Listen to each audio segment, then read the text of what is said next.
You don't always have control over what happens to you, but you do have control over how you choose to respond. Hmm. Your response is a seed. Every single thing that we do is a seed. And you have to understand that whatever a man soweth, that also shall he reap. So if you respond with vitriol, if you respond in a negative manner, you are planting those seeds.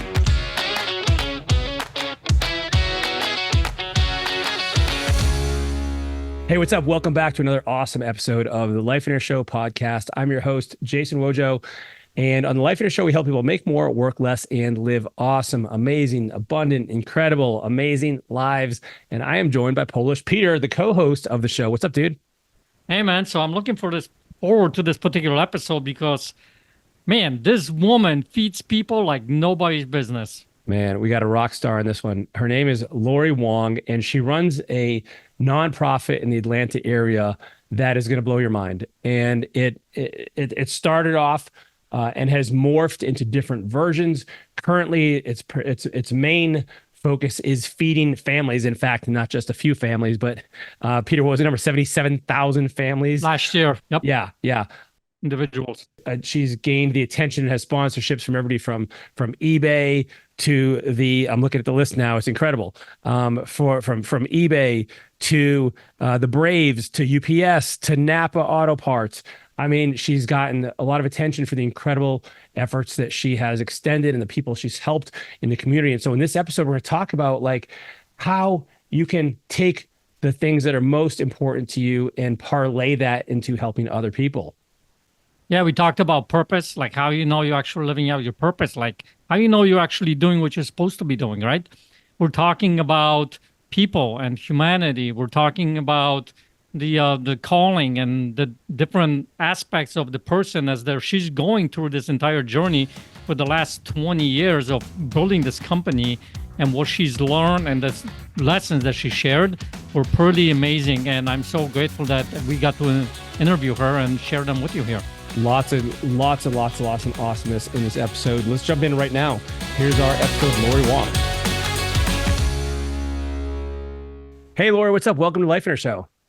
Hey, how are you? Listen, I'm awesome now because I am super excited to be talking with you.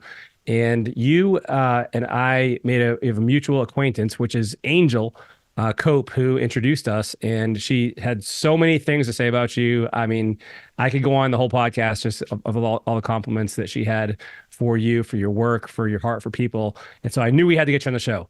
And so I'm super excited for this. Now, our audience has a heart for helping people, and we have a large community of people that like not only like to, enjoy, of course, pursue their own successes, but help others along the way as well. And you've done some incredible things with Reflections of Trinity down in the Atlanta area. And so tell us more. I want to know where this organization began, where the heart for it began, and where were you personally at that point in time? Because some people think like, hey, here's something you probably hear a lot of is like, hey, I'll start worrying about other people after I've achieved a level of success, or I'll start tithing to the church after I make this money, or after, but I think that's a mistake. And so I want to hear about the organization, about your journey in starting that. First thing that I want to say is some of the most important, impactful ministries are built as an extension of the person who founded it. When you build something that's an extension of who you are, truly, there's power in it. And it's a secret sauce for sustainability.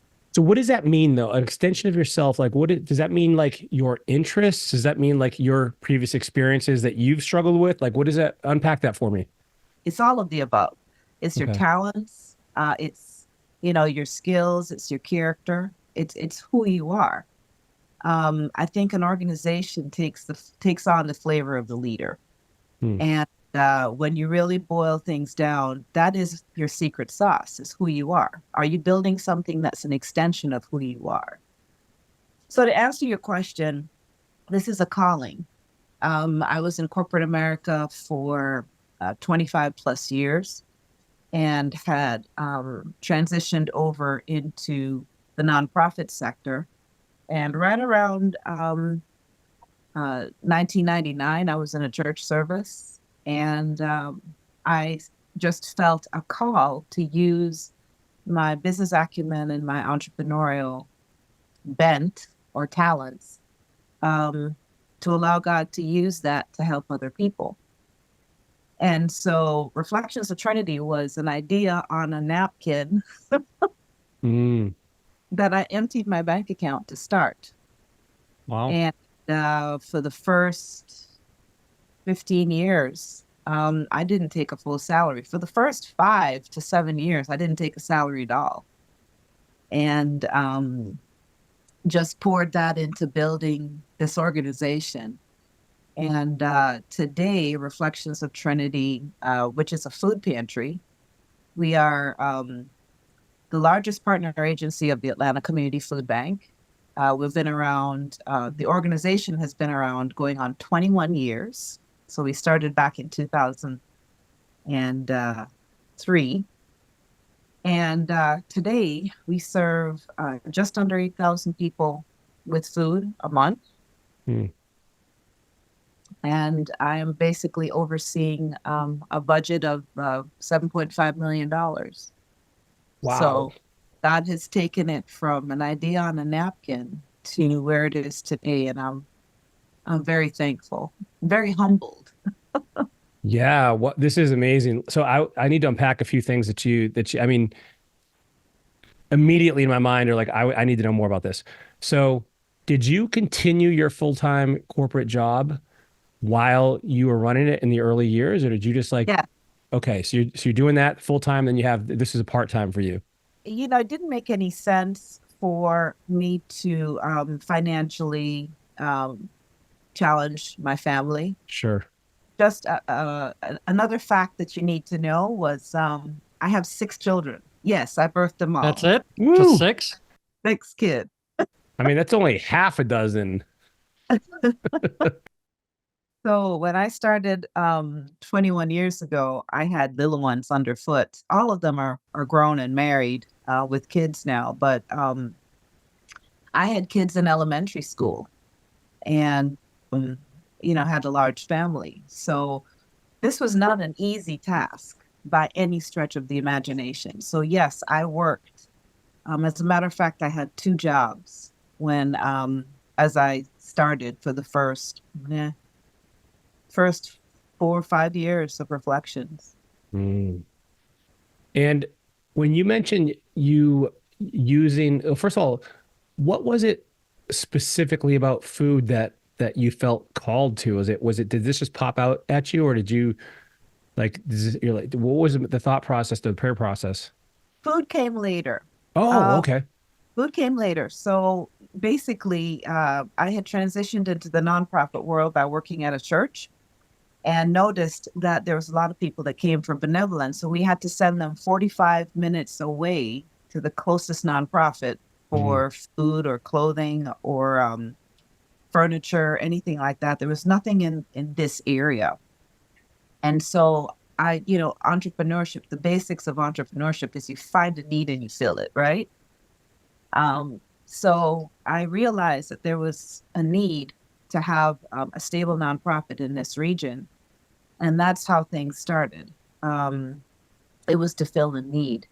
But I also understood that I wanted this to be self-sustaining. I did not want it to be an extension of tithes and offerings for a church, or I wasn't comfortable with begging for money, as I called it.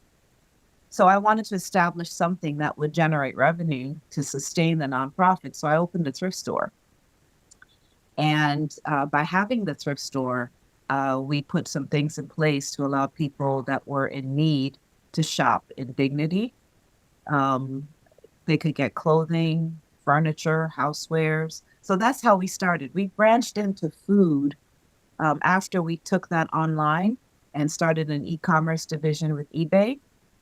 And once I had enough revenue coming in, then that revenue stream allowed us to expand into food. And once we expanded into food, I realized that that was really what we were created for, because it exploded. Started with 33 families. And again, they approached us to say, hey, we love the fact that you help us with clothing and food and furniture and all that, but would you consider food? And the reason why is because nobody was open on a Saturday. Back in the day, in our area, no food pantry was open on a Saturday. And the vast majority of people that go to a pantry is the working poor. Well, the working poor work. They're not available at 2 o'clock on a Tuesday to get food from the pantry. And so we did what was very unusual at the time was our operating hours was Saturday mornings. And we quickly grew from 33 families that we started with today, I do well over 1,200 families a week. Wow. Wow. So there is that much of a need in the community for this that. Oh, absolutely. The inflation, the cost of food, a lot of people just trying to make ends meet. They have more month than they've got money. And, the fallacy is that you think that people are constantly trying to take advantage of the system. Sure, there are some that do, okay? But the vast majority of them, they don't. And this is not a permanent thing. It's a temporary thing. We might see a family that, had an unexpected large bill. The transmission on the car went out. It's their only car. And, it took everything that they had. And just for about 3 to 4 months until they catch up, they just need some help with the budget. And the first line item to go on the budget is typically food. You downgrade what you're able to purchase and the quantity of your purchase. So they go to a food pantry to supplement. And that's what we see. So we have evolved from just being a thrift store to adding the online component, to being pretty much a self-sustaining nonprofit until COVID hit.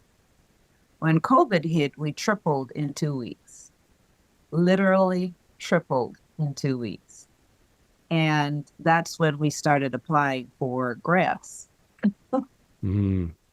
Before that, we were completely self-sustaining. We were so under the radar that when COVID hit, a lot of our local government officials were like, who are you? We never asked for money. So that was a blessing and a curse. Now we are very much known and growing by leaps and bounds. So a little bit of history there. Yeah. Well, I mean, it's pretty amazing what you've been able to build in this company, like what you said, like you started 21 years ago, and where this nonprofit is right now, the amount of people that it's helping. I think right before the call, you mentioned something about, was it 77,000 people like last year? Yes. Yeah. We served 77,000 individuals last year. Right. So we have several different kinds of distributions. We have 5 schools that we provide weekend food for the kids. It's called a backpack program, where they'll take food home on a Friday. That'll tide them over until they get back to school on Monday. So we have about 325 students that we support that way through 5 schools. We have 3 elementaries and 1 high school. And then we have a program where we deliver food to seniors. So we support 9 senior HUD housing communities. And a lot of those seniors are either housebound or lack transportation, but they're not able to make it to our pantry. So we deliver food to them. And we do that every week. And then the third form of food distribution that we do is to the general public. And we have 2 distribution times, Thursdays and then Saturday mornings from 8:30 to 12 noon. Wow. All right. So there's a big operation, obviously, right? You're doing a lot of different things. So I have a few questions that I think hopefully it will help the listener, because I imagine like someone is sitting here right now and listening to this call, whether they're looking to start a nonprofit or they're starting the business or whatever it might be. So my question for you is this, because you started just by yourself, you have 2 jobs and you're doing this, you poured everything out of your bank account basically into this. And now this organization is where it's at. what do you think were the reasons, or like, what was it that had you be so successful? What are some of the lessons that you've learned over the years that had you become successful in, let's say, the nonprofit world? Because I know a lot of people start nonprofits and they can't make it happen. They have a good heart. They want to help others. They want to impact people, but they can't, grow this, can't expand on there. So what are some lessons you've learned? I was called for this, Peter, and I knew that I was nothing more than a steward. I looked at it as an opportunity to steward what God had entrusted to me. So I am a believer. I'm a born again, and I understood the assignment. So for me, I'm playing the long game. If you've ever listened to Simon Sinek, he talks about finite versus the infinite game. I'm playing the long game. Um, it wasn't so much how fast things progressed, as much as did I do the right thing for the right reasons at the right time. Um, One of the things, a powerful lesson that had an impact on my life, to piggyback off of one of your questions, Mhm. is under the category of work ethic. I think working hard is important, but not as important as what you're working on and who you're working with. So what does that mean, actually? Those are very important lessons. You can work hard on the wrong thing and not be fulfilled and completely miss your purpose. Working hard on the right thing, on what you've been assigned or purposed here to do. I'm Mhm. purposed to do what I'm doing. This was what God created me to do. And everything that I did previously was to prepare me for what I'm doing now. So you're either in preparation or you're in your purpose. Does that make sense? Yes, I love that. Everything that I was learning, being in corporate America for 25 years, all of the little side hustles that I engaged in my 20s, that was to prepare me for where he was going to use me. And you're going to find those principles all throughout the Bible.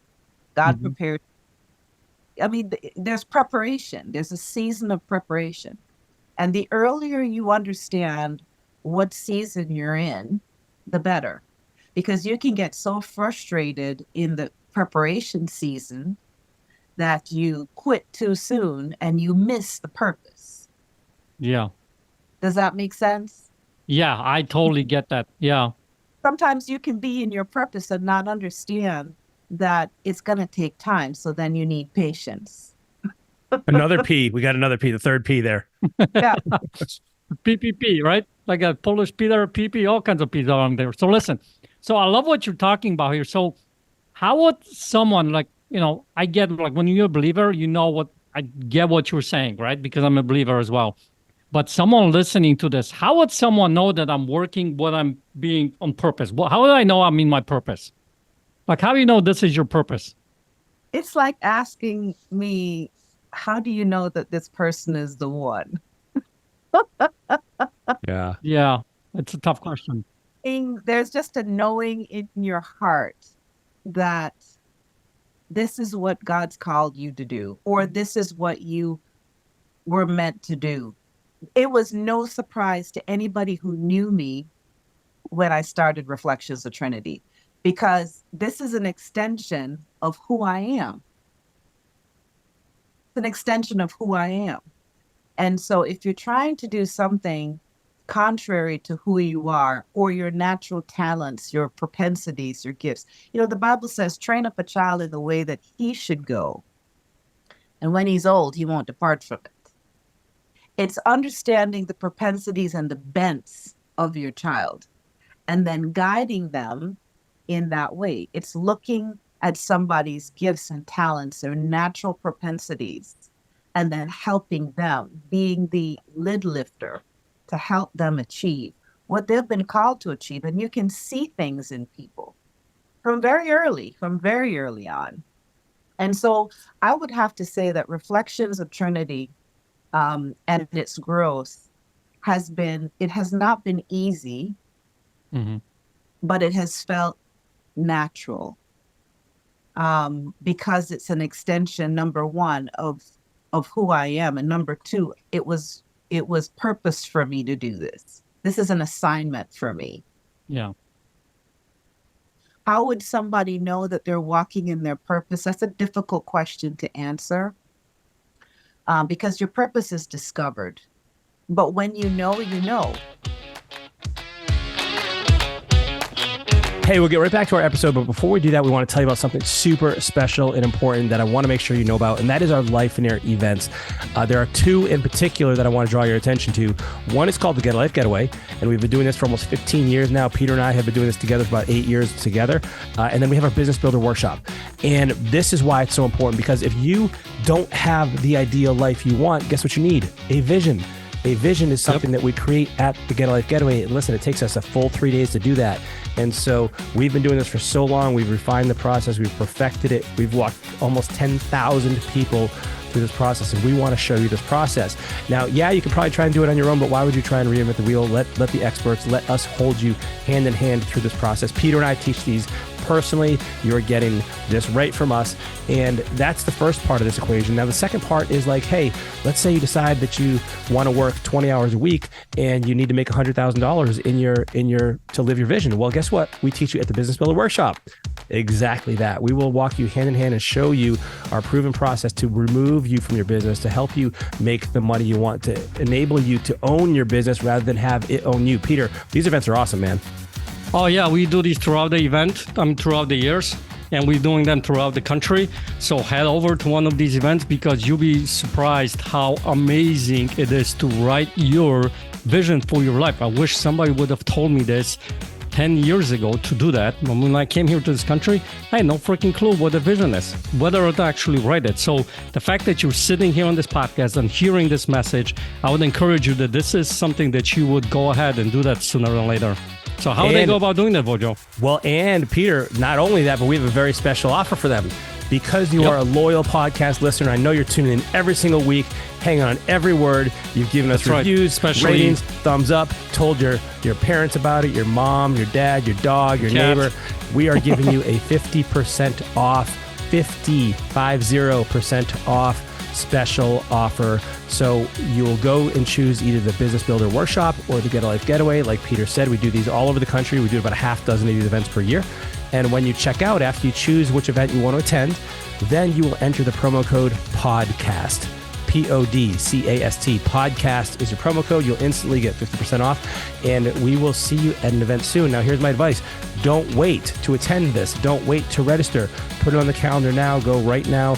Pause the podcast. If you have to, go open a browser, go to lifeandair.com, enter that podcast promo code at checkout, and we will see you at an event soon. Let's get back to the episode.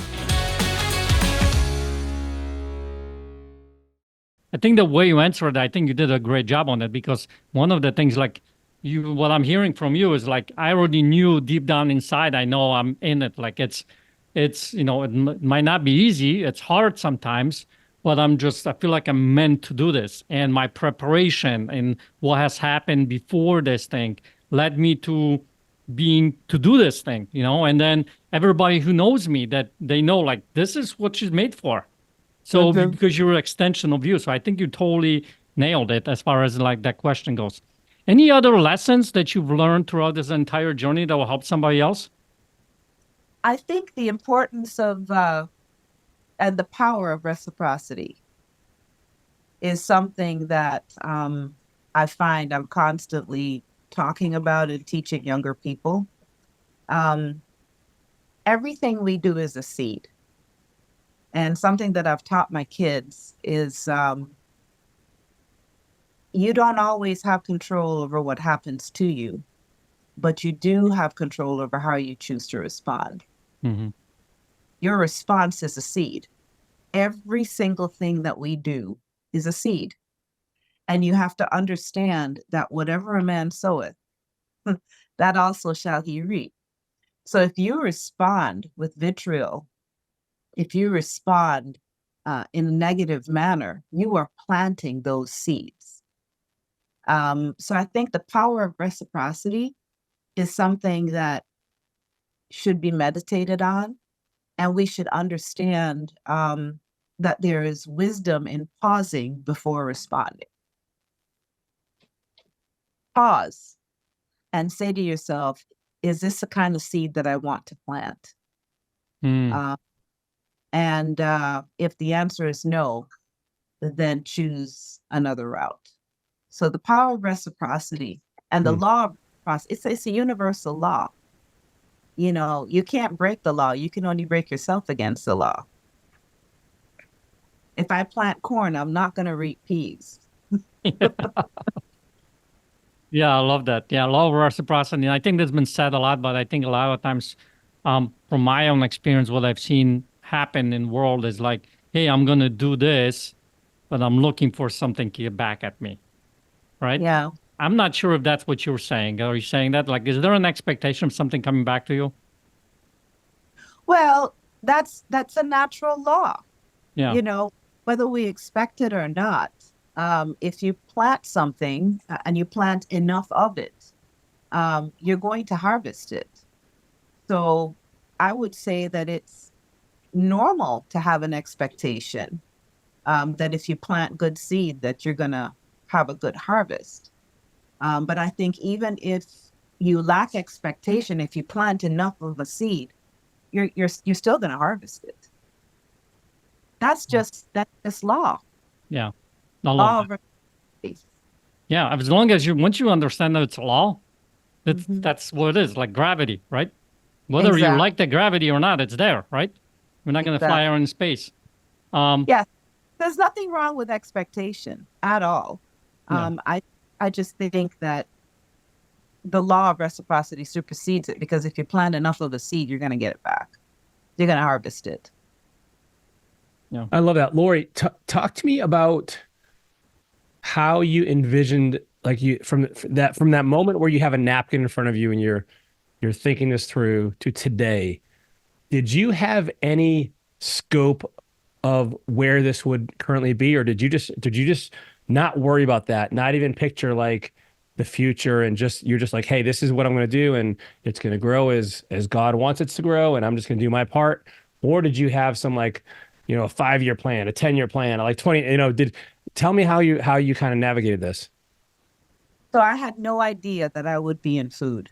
Like, Mm-hmm. but did I have 5-year plans? Absolutely. I think it's important for us to have a plan, but to also be flexible enough that if he changes the plan, that you're flexible enough to listen and to move with the change. Um, Flexibility in leadership, I think, is of the utmost importance when you look at it from a standpoint of stewardship. So even though on paper I am the founder of Reflections of Trinity, the true title that I have is steward. I'm just a steward of something that God wanted to do in this area. And if I am just the steward of something, it means I don't own it. And it means that I'm responsible to the person who does. And so I can tell you that I don't make major decisions without prayer, and deep thought and wise counsel. I'm always open to change. If I feel and know that this is something that God would want me to do. So I'll tell you a quick story, and I'm going to give you the abridged version. My thrift store had a separate location that was our furniture store. So we had our clothing and our knickknacks in one area, and then we had a separate location of about 1,500 square feet that was our furniture store. And one day, I'm minding my own business, the Lord said to me, will you tithe the portion of your business for something that I want to do? I'm like, okay, Lord, no problem. I'm thinking maybe close off the dressing rooms and turn that into a prayer closet or something. I had all kinds of plans. And through prayer, I realized that he wanted me to close down my furniture store and use it for ministry. And I can tell you guys, I was not a cheerful giver. I cried. I thought I'd lost my mind. Literally, I thought I had lost my ever loving mind. It didn't make any business sense because the furniture store was the largest revenue generator per square foot. I mean, I'd have to sell a whole bunch of clothing items to equal one furniture piece that was sold. So it was the biggest revenue generator. Anyway, long story short, closed the store and I gave away. So this was another caveat to the instructions. Give away all the furniture. Mm. I asked a friend of mine who was starting a food pantry. Check this out. Called a pastor friend of mine that was starting a food pantry and he needed to raise some capital. I said, bring your truck over here before I change my mind. Back it up and take everything inside my furniture store. And he didn't say a word. He says, I'll be there tomorrow. So he came, he packed up, and I'm standing there with an empty 1,500 square foot place, thought I had lost my mind, cried several times about this. But I knew that this was something he was asking me to do. And guys, it was a test. You hear what I'm telling you? Mm-hmm. Yeah. Loud and clear. Started with 20 people. We went on a retreat. We prayed. And the week after, there were some people from the community that came and visited me and said, you know, would you start with food? So that's when I realized that this is what God wanted to do. Everything else was by faith. You hear what I'm telling you? Mm-hmm. Faith. He just said, do this. And I cried all the way doing it because I didn't understand why I was doing this. So when we started food, it was the very same pastor that I had given all the furniture to that we got our first food from.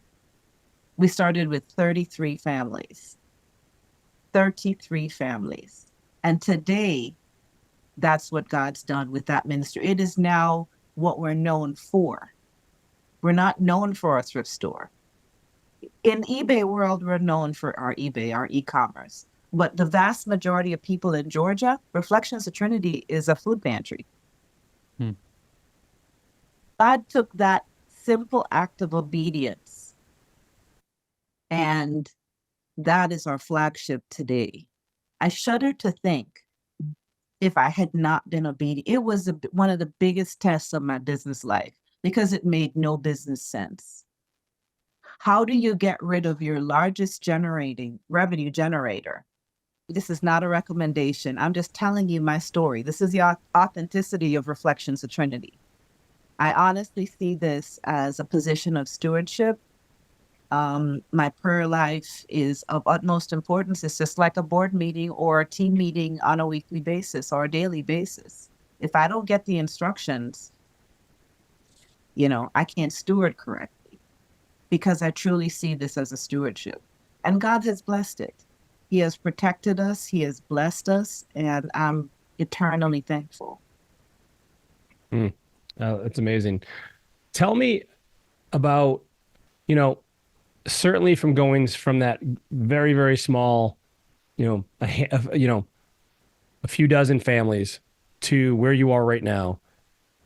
Tell me about some of the things that you've had to learn, grow, improve about yourself that have allowed you to scale to that level. Is it certainly, I'm imagining more, you know, continuing to be faithful and that side of things is incredibly important. However, I also can't help but believe there's got to be a lot of things that you've had to step up with as well to not be the bottleneck in the business and to allow this organization to like flourish.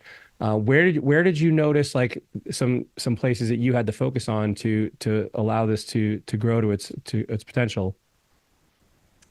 So the first thing that I had to understand is that belief comes before ability. You first have to believe it.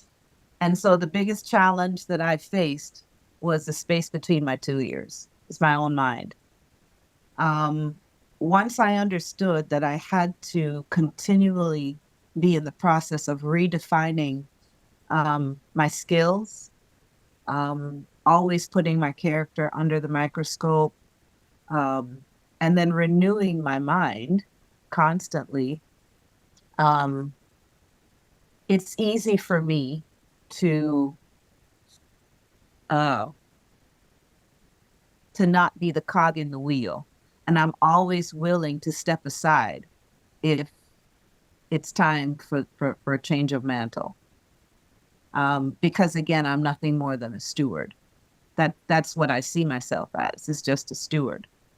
So I think the biggest challenge that we face as entrepreneurs is redefining old paradigms, changing and growing into the best version of ourselves, and to be a constant learner. I am constantly, for the last 30 plus years, reading books, listening to podcasts, constantly growing, feeding my mind with good information, and changing old paradigms that held me back. You know what I'm saying? If Yeah. you're a life learner and you're constantly redefining your skills, and changing those old paradigms that don't suit you, and being self-aware, first of all, that, all of us have stuff that we need to change. Not getting stuck, that because what brought us here is not going to take us there. It's just not. What brought us here was what we needed to bring us here. But what's going to take us there is going to require new knowledge, a different way of thinking, new paradigms. And you have to constantly be in pursuit of that. Like right now, I'm in school. I'm in school, literally in school at Kennesaw State University, taking a certification course in nonprofit professional. So constantly growing.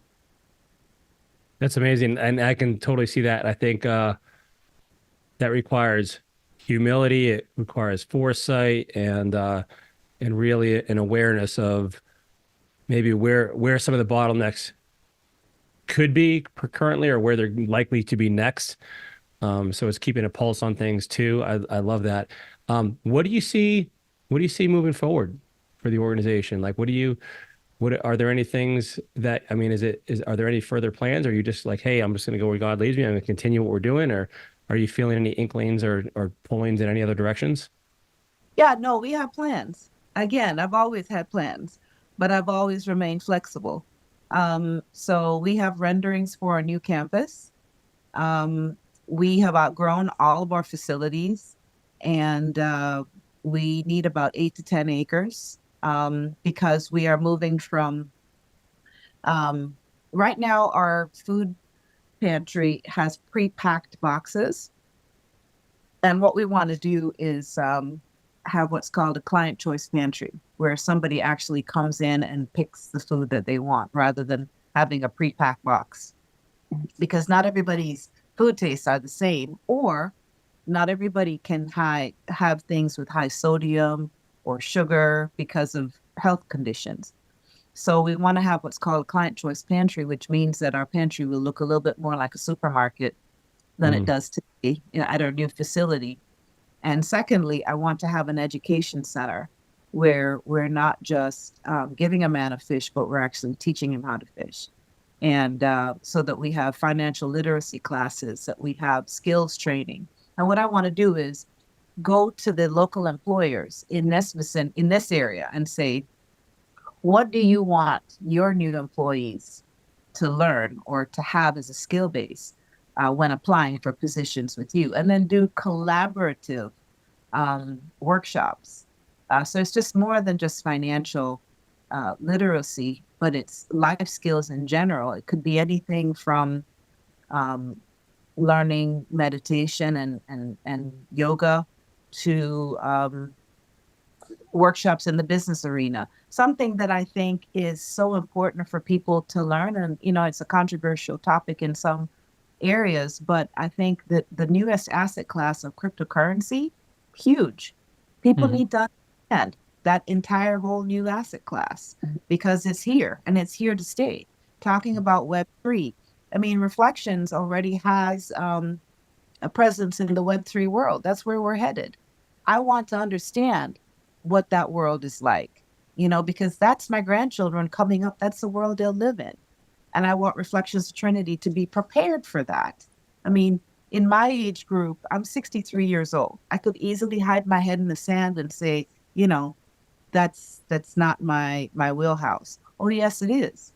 Because if I'm going to prepare Reflections of Trinity for the next 20 years, then I need to set the foundation for that to happen.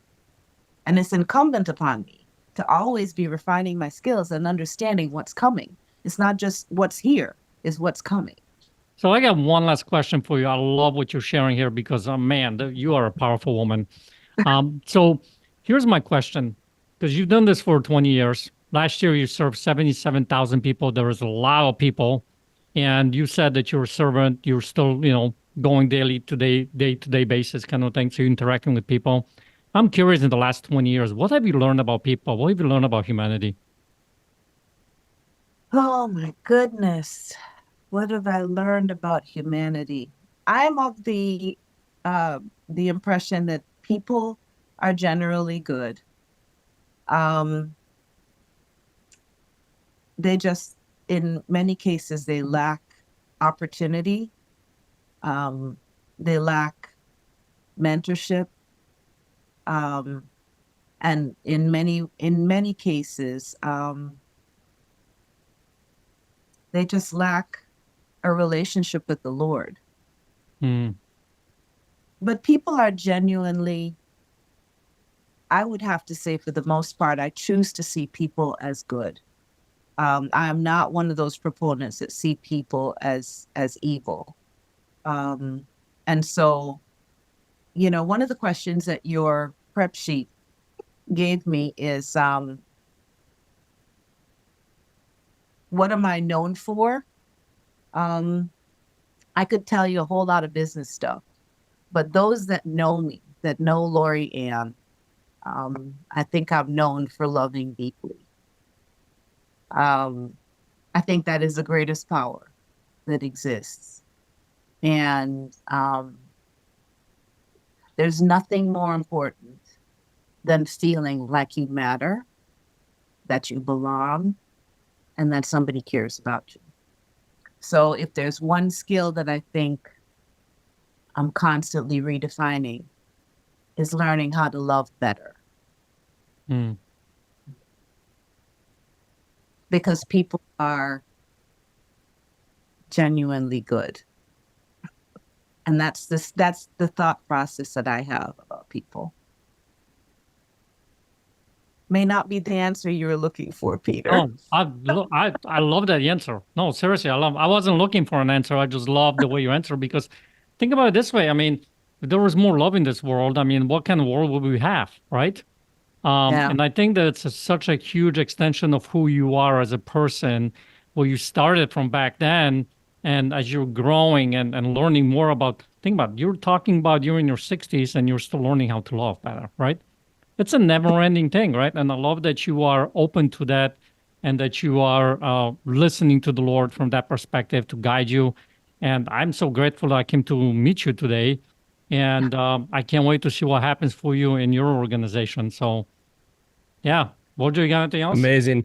No, Laurie, Yeah. thank you so much for being on the show. It's been an incredible honor, and I'm just so excited to see what the Lord has blessed you with, what you've been faithful in your stewardship with, and the lives and the impacts and the legacies that you are changing, like literally every day. It's awesome. So thank you so much for your time. Yeah, one more thing. If somebody wanted to find out about your food pantry or do anything for your food pantry, where would they go? That go to Reflections of Trinity. That's Reflections with an S. Reflections of Trinity .org. Awesome. Love it. Thank you, Laurie. Thank you.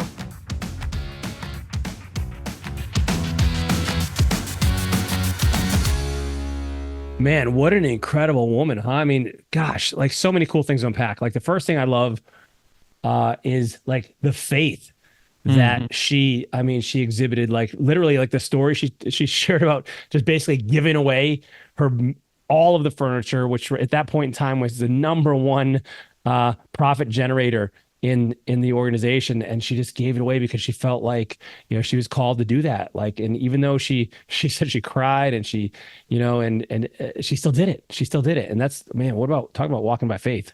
Yeah, I mean, can you imagine, like, if you're a business owner, right? And this is your number one profit generator, and you go and say, nah, just, like, not, I don't think she went on that way, but you cut that off, right? You stop that profit generator. It doesn't happen. And I think it's so important from her story about walking in faith, who was a huge part in growing it into this company, listening. She talked about every morning and every week she spends a quiet time and she goes into, she has the board of directors, right? The people that she gets this input from, and it's so important to be able to have those kinds of people that you can trust, rely on, and that you know that they have the best interest, not just for you, but for the organization, to be able to go and have those kinds of conversations to keep this thing growing. Yeah, I mean, you're going to battle together, right? And Yeah. so it's interesting because, that decision, it wasn't a spur of the moment thing. It was something that she prayed over. She meditated over. She's probably looking for scripture to support it and things like that. And at the end of the day, the Bible says, not to conform to worldly, means or worldly standards, and to kind of transform your mind. And, God's ways don't make sense, in comparison to man's ways and things like this. So there's scripture to support this. But I think it's an interesting it's a real life case study of like what it really means to step out in faith. As a similar illustration, Steve Cook, the founder of Lifeonaire, conveyed to me when he had a forum called flippinghomes.com.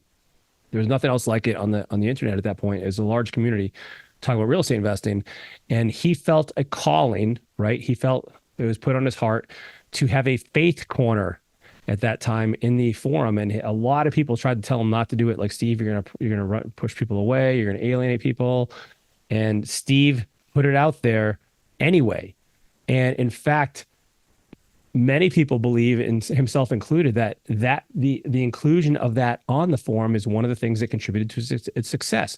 And so simply hearing and listening to that nudge that we talk about all the time, like, and if you feel something, go for it, man. And she just did it. And the cool thing is, like, I love the story, how it's kind of evolved. Like, right, she talks about these different arms of the business, and she has eBay and furniture and food, and she has this online, like all these different things. And yet it's continuing to evolve. So it's not like she gets stuck in one particular model and then to say like, oh, this is it, this is the end of it. Like, she's continually kind of looking to the next thing. She talked about, the Web 3.0. She's talking about cryptocurrency at the end here.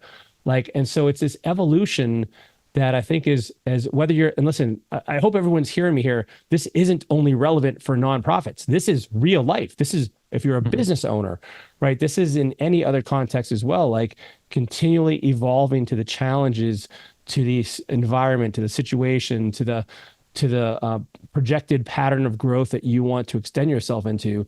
These are required skills to kind of stay abreast of it, and continually kind of like move in that direction. Yeah. Another thing that I love that she shared is, this continual growth for herself.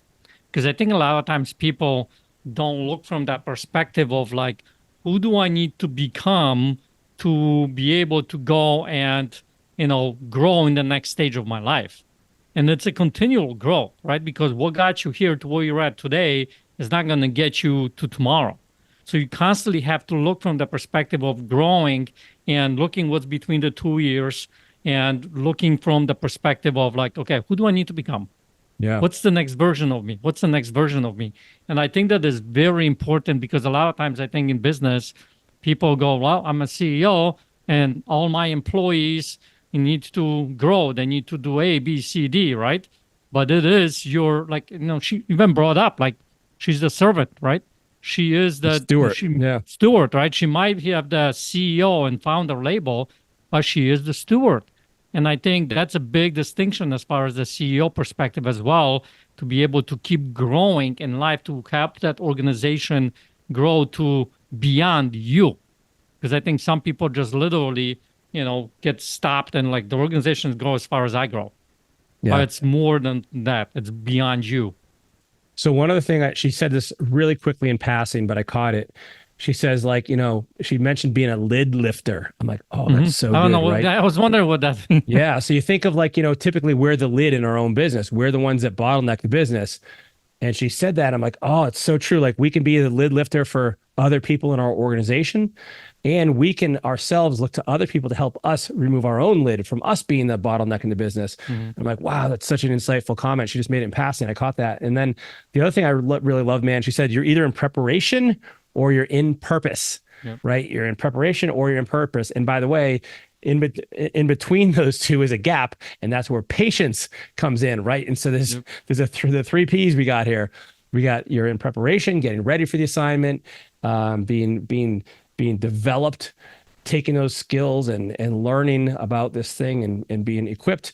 Then you have the patience until you reach that. And then also when you're in your and by the way, patience you also need while you're in your purpose as well, because that's just something that will serve you kind of throughout, your journey as well. And so man, so many lessons here. It's awesome. Yeah, she was awesome. Yep. Well, listen, hope you enjoyed the episode as much as we did. If you want to check out her organization, again, it's Reflections, plural, reflectionsoftrinity.org, where you can learn more, maybe even get involved if this is something you feel passionately called towards as well. If you like the episode, we'd love a thumbs up. We'd love a review, a rating, share it with somebody. Let us together, come alongside people that need to hear an encouraging, uplifting message that can just shine a little bit of light in their lives and help equip them to be more successful in their own lives as well. Thanks for tuning in, everyone. We'll see you next week.